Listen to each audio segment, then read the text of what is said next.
আমার নবীকে যারা কটূক্তি করে, মানবতার নবীর বিরুদ্ধে যারা কটাক্ষ করে, আল্লাহর নবীকে যারা গালি দেয়, ফিকহের পরিভাষায় তাদেরকে বলে শাতেমে রাসূল, তাদেরকে বলা হয় শাতেমে রাসূল।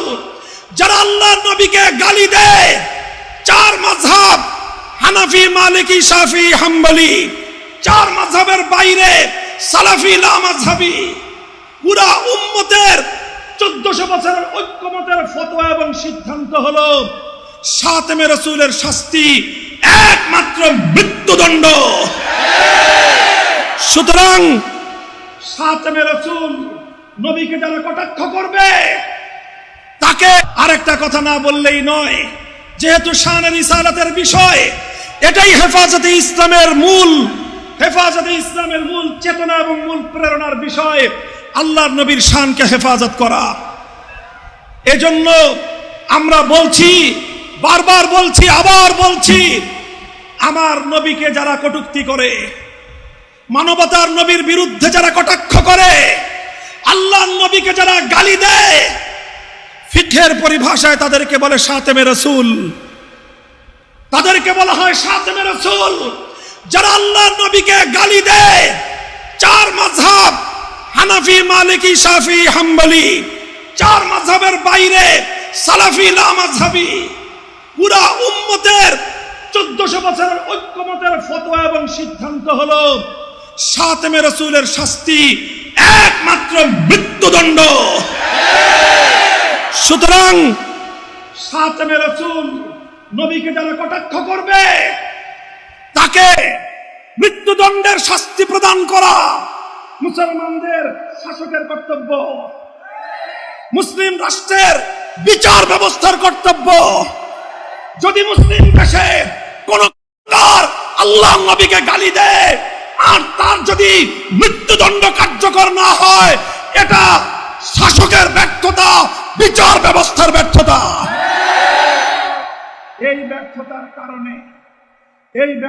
কারণে আশিকে রাসূল কোন উম্মত যদি নবীর প্রেমে দিওয়ানার পাগল হয়ে শাতেমে রাসূলের উপর ইসলামী শরীয়তের আল্লাহর পক্ষ থেকে ঘোষিত সমস্ত আদালতের আদালত হলো সুপ্রিম আদালত, আল্লাহর আদালত, আল্লাহর আদালত থেকে যার মৃত্যুদণ্ড ঘোষিত হয়েছে, সেই আদালতের রায় যদি কেউ নিজের হাতে কার্যকর করে, যদিও দায়িত্বটা তার না, দায়িত্বটা রাষ্ট্রের, যদিও দায়িত্বটা তার নয়, দায়িত্বটা বিচার ব্যবস্থার, বিচার ব্যবস্থা দায়িত্ব পালন না করে নাক ডেকে ঘুমানো, শাসকরা এই দায়িত্ব পালন না করে নবীর রাসূল, নবীর দুশমনকে মৃত্যুদণ্ড না দিয়ে নবীর দুশমনদেরকে রাজি আর খুশি করতে ব্যস্ত থাকলো।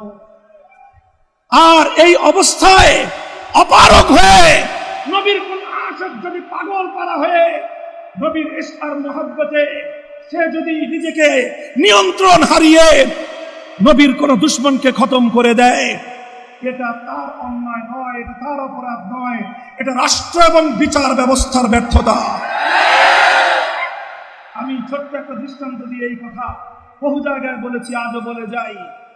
আপনার চোখের সামনে, কোন মায়ের সুসন্তানের চোখের সামনে যদি কোন লম্পট গর্ভধারিণী মায়ের ইজ্জত নিয়ে টানা হেঁচড়া করে, কোন লম্পট যদি আমার চোখের সামনে আমার মায়ের ইজ্জত লুটে নিতে চায়, আপনার চোখের সামনে যদি আপনার মায়ের ইজ্জত লুটে নিতে চায়, সে দেখবেন। কে কে সে দেখবেন বলেন দেখি? আমার মায়ের ইজ্জতের উপর আঘাত করবে, কল্লা ফেলায় দেব। কথা বলেন। যারা আওয়ামী লীগ করেন তারা মায়ের ইজ্জত লুণ্ঠন মেনে নিবেন? যারা বিএনপি করেন আপনার চোখের সামনে আপনার মায়ের ইজ্জত নিয়ে ছিনিমিনি খেলা বরদাস্ত করে নিবেন? আপনি সেই লম্পটকে খতম করে দিবেন, এটাই আপনার মাতৃত্বের মর্যাদার অধিকার এবং তার দাবি। এখন যদি আদালত আসে আর শাসক আসে, আয়েশা বলে তুমি মানুষটারে মারছো কেন, তোমাকে মৃত্যুদণ্ড দেওয়া হবে। আচ্ছা তখন বলেন তো, এই কথা বলতে মনে চাইবে না? যখন আমার মায়ের ইজ্জত লুণ্ঠিত হয়েছিল, আমার মায়ের ইজ্জতে নিরাপত্তা দিতে তুমি ব্যর্থ হয়েছিলা, আমার মায়ের ইজ্জত লুণ্ঠিত হওয়ার সময় হে বিচার ব্যবস্থা, হে শাসন ব্যবস্থা, তখন কার চুল ছিঁড়ছিল? তখন তোমরা কোথায় ছিলে? তখন তুমি আমার মায়ের ইজ্জতের নিরাপত্তা দিতে পারো নাই। এখন তুমি এসেছো মায়ের সুসন্তানের বিচার করতে, সেই বিচার আমরা মানি না।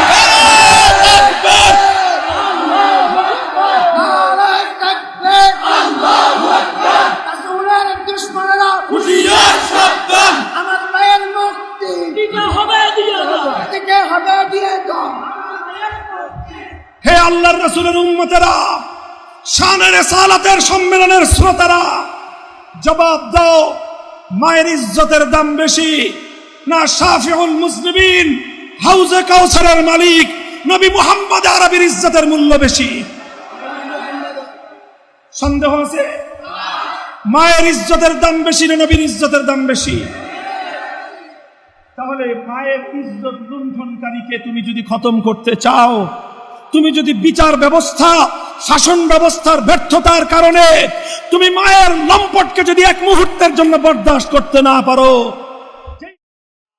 আমার নবীর ইজ্জতের উপর আঘাত করবে, নবীর কোন আশিক রাসূল, নবী প্রেমের দিওয়ানার পাগল হয়ে যদি সেই লম্পটকে, সেই খতম করে দেয়, তাহলে আমরাও তখন বিচার ব্যবস্থার, শাসন ব্যবস্থাকে জিজ্ঞাসা করতে চাই, তোমরা এখন নবীর আশিকের বিচার করতে এসেছো, নবীর ইজ্জতের উপর যখন কুলাঙ্গার আঘাত করেছিল তখন কার চুল ছিঁড়েছিল? ডোন্ট মাইন্ড, মাফ চাই এই অসভ্য শব্দটি ব্যবহার করার জন্য, কারণ এছাড়া সভ্য কোন শব্দ এই জায়গাটায় পারফেক্ট না। প্রশ্ন আসে, তখন তোমরা কোথায় ছিলে?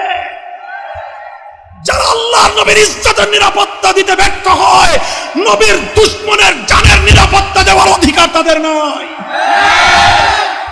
এজন্যই আমরা বলছি, আবারও বলছি, আবারও বলবো, আল্লাহর নবীর ইজ্জতের বিরুদ্ধে কটূক্তিকারী, খাতেমে রাসূল, নবীর দুশমনের জন্য সর্বোচ্চ শাস্তির বিধান, মৃত্যুদণ্ডের আইন চাই।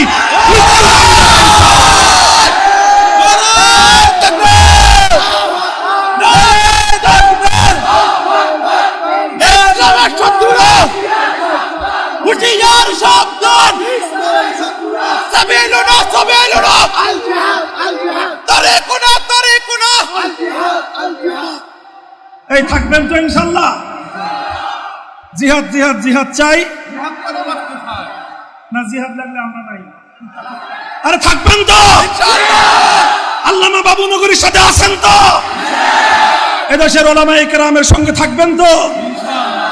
নাসরুম মিনাল্লাহি ওয়া ফাতহুন করিব।